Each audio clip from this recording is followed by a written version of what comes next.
Halo sahabat Premier, kembali lagi saya Dr. Gigi Muhammad Ramadita Resoprojo, spesialis bedah mulut. Kali ini kita akan membahas mengenai gigi impaksi.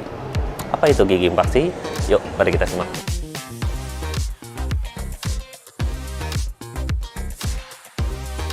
Penyebabnya multifaktorial, biasanya itu emang dari orientasi giginya pas baru mau tumbuh. Jadi emang ada gangguan dari pertumbuhan awal giginya, jadi memang arah trajektori giginya untuk tumbuhnya itu memang sudah miring. Bisa juga karena faktor misalnya jaringan tulang di atasnya sebelum tumbuh terlalu padat, atau bisa juga karena jaringan lunak yang berlebih, atau memang dari segi rahangnya dia ruangannya kurang untuk tumbuh gigi tersebut untuk tumbuh sempurna. Bisa juga karena yang paling sering juga sih dari faktor genetik berpengaruh juga, biasanya dari faktor ras pun biasanya juga berpengaruh. Makanya orang Asia, orang Eropa biasanya beda juga tuh kira-kira predileksi seberapa banyak orang bisa jadi impaksinya. Banyak sih multifaktorial, tapi biasanya sih gambaran secara umumnya sih karena faktor-faktor tersebut biasanya. Jalan yang paling khas itu pasti rasa nyeri. Tapi biasanya diawali tanpa gejala, karena dia pertemuannya tuh bisa ditemui kalau dari pemeriksaan rutin. Dan kalaupun udah ada gejala, biasanya udah dalam fase yang agak terlambat ya, dalam tanda kutip. Itu biasanya rasa nyeri tadi yang saya bilang, terus juga disertai ada rasa bengkak, ada rasa bau mulut juga, karena biasanya giginya itu bikin sobek area gusinya, yang bikin makanan sering terselip di situ. Juga nelen juga agak sakit. Terus kalau rasa nyerinya tuh biasanya ciri khas, dia paling umum itu di area gigi geraham bungsu bawah belakang. Biasanya nyerinya tuh dari area kuping, rahang sini, bahkan sampai nyerinya sampai ke kepala. Paling kurang lebih yang gejala umumnya sih seperti itu biasanya.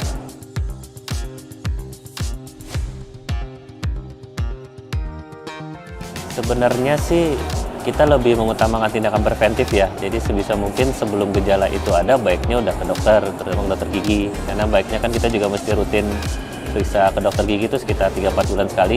Biasanya kita lakukan pemeriksaan ronsen rutin, nah itu baru nanti terlihat tuh ketahuan gigi impaksinya. Tapi kalaupun sudah ada gejalanya juga nggak apa-apa, boleh langsung ke dokter gigi untuk penanganan secepatnya. Karena kalau penanganannya sedikit terlambat, komplikasi yang lebih parah nih itu bisa dalam fase staging yang lebih lanjut. Jadi diusahakan sih, ya kalau belum ada gejala ya sesegera mungkin. Tapi kalaupun ada gejala nggak apa-apa, sesegera mungkin aja untuk penanganan lebih awal. Karena kalau penanganan lebih telat, nanti resiko setelahnya agak lebih nggak enak juga nanti di pasiennya.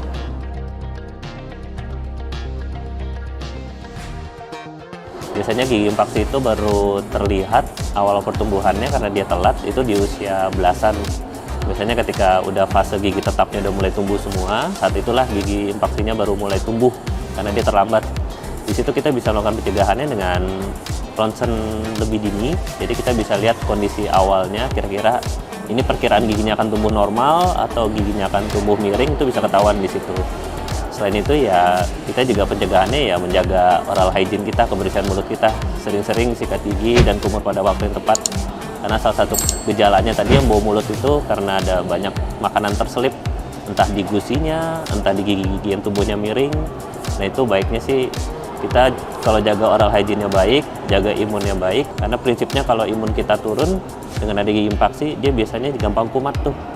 Jadi secara positif dalam tanda kutip, gigi impaksi itu bisa jadi buat warning system badan kita.